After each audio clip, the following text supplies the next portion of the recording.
A Tory MP has been accused of watching pornography on his phone in the House of Commons. It's been described as a new low in the ongoing sexism round Parliament.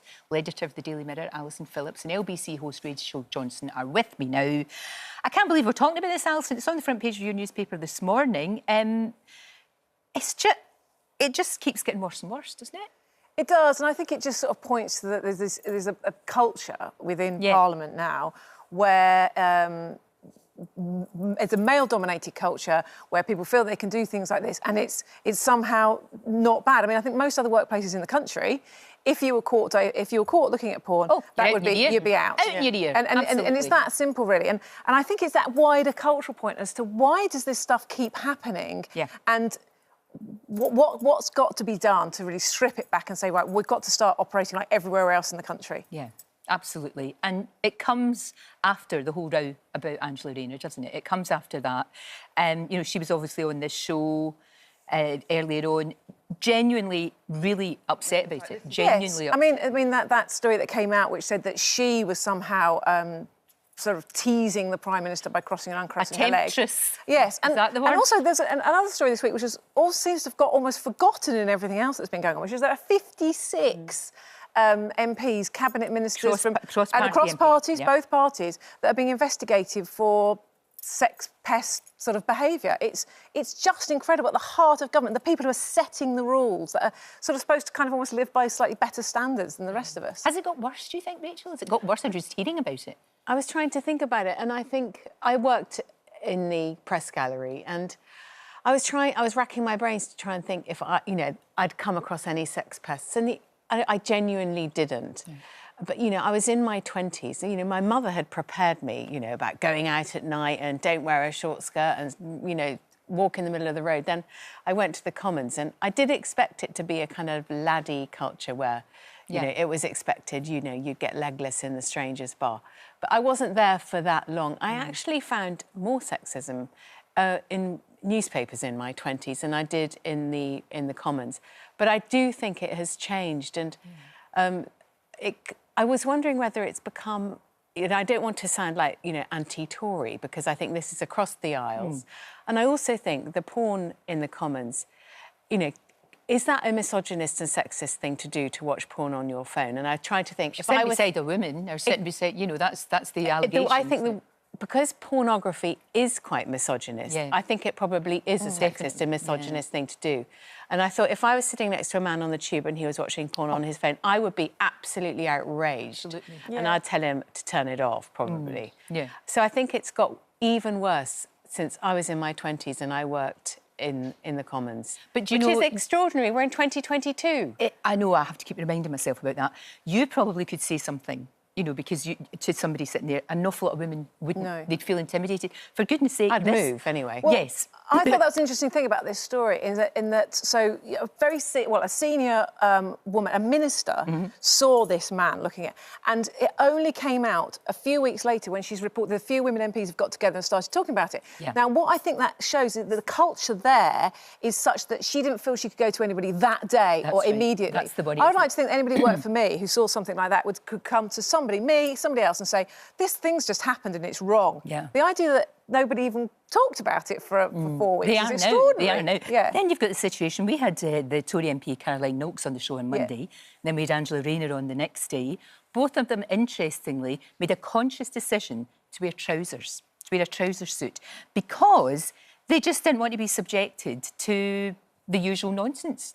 When people saw the show and commenting on Twitter and social media. Yeah, they did. And that's terrible, isn't it? And these are two, grown, intelligent, bright, not intimidated women, but they felt they had to do that on this show. They had to wear trousers. I mean, I think... They were making a point, though, as well. I think Angela Rayner was making the point that she didn't want focus to be on her appearance. Yes. And also, regrettably, and I have huge sympathy with her on this, what's, not between her ears, but between her legs. Indeed. I mean, that was a terrible image to leave the country with as a frontbench politician, the second most powerful Labour politician in the country.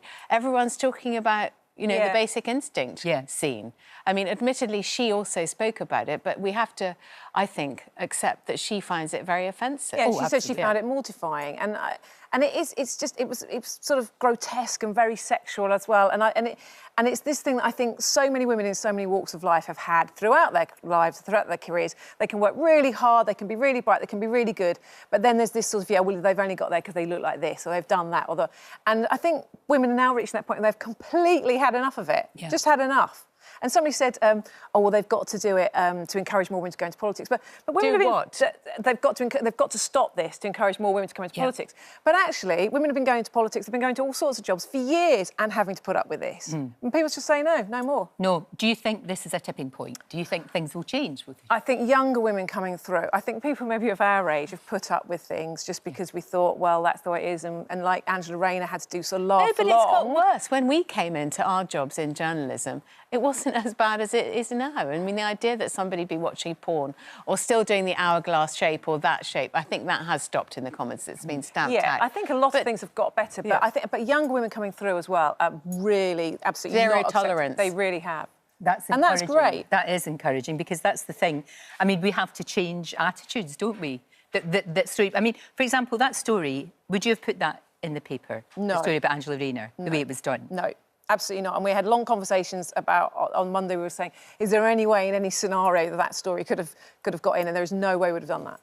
And that's interesting because you would have made that decision. Well, but that's the interesting thing. It's not just me that made the decision. Yeah. I would say that we now have a culture whereby even if I was on holiday or lots of different other people, if every woman in the building had been on holiday, that story still would not have appeared in that way. Now, that's not to say there's an interesting story because journalist's job is to report news, which is what the Mail on Sunday did, but it's how they did it, I think, that perhaps wasn't right. And there was a valid story there to be said. If you've got backbench MPs going around saying Angela Rayner's doing this, that or other, that does need to be the light shone on it.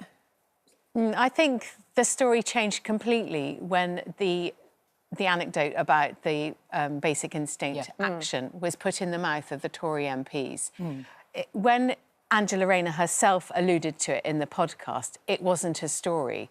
What added topspin to the story and a kind of kryptonite, which means we're still talking about it now, is the fact that it was given to Tory MPs were using it against Angela Rayner. Do you see? Yes, so that's what gave it legs. No pun intended. Indeed. Yeah. But she said, she said herself that she found it mortifying and hurtful and, she had to explain it to her sons. And, when you think about it like that, MPs are human beings at the end of the day. And, and she was genuinely really upset by this. And I hope things change.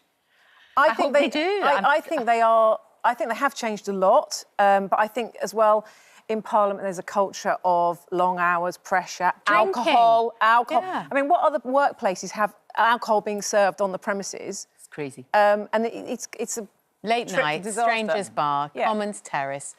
And the other thing, Angela Rayner is allowed to make a joke about it herself, but I think to report it in the way it was, I can see why she felt very hurt that it had appeared in the newspaper. Oh, absolutely. It's all very well making a joke against yourself and sort of making a joke about your appearance, but you don't... Just trying to diffuse it as well, isn't it? We all make jokes because it's that way of tackling something.